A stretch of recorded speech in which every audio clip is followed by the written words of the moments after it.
Hello guys नमस्कार। म आज दरबार मार्गमा छु।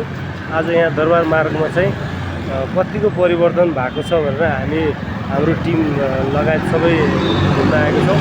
अहिले चाहिँ दरबार मार्गको अवस्था हेर्नुहोस्, मार्बल लगाएको छ। अनि उताबाट दरबार मार्गतिरबाट चाहिँ मार्बल लगाएर अहिले त एकदम परिवर्तन भइसकेको अवस्था छ हेर्नुहोस् गाइज।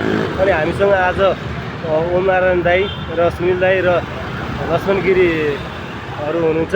आज हामी दरबार मार्गमा चाहिँ कतिको परिवर्तन भएको छ भनेर यसो भिजिट गर्नलाई आएको र आज चाहिँ यसो रमाइलो महसुस भइरहेछ।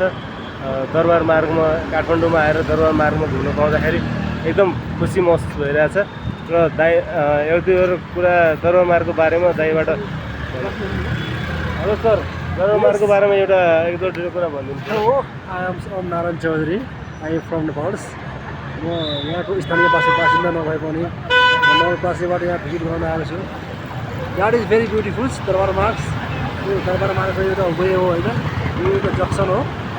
यो नेपालभरि नै, नेपाल भन्नाले विश्वभरि नै प्रख्यात रहेछ यो लोकेसन। तपाईँहरू पनि आउनु होला। मेरो बोल्दै छ किन आउनु। थ्याङ्क यू दाइ, हजुरलाई दरबार मार्गको बारेमा दुई चार कुरा भनिदिनु भयो। हजुरलाई धेरै धेरै धन्यवाद। र अर्को भिडियोमा चाहिँ हामी अरू यहाँको स्थानीय बासिन्दाहरूसँग कुरा गर्नेछौँ। अहिलेलाई चाहिँ stay tune and good night.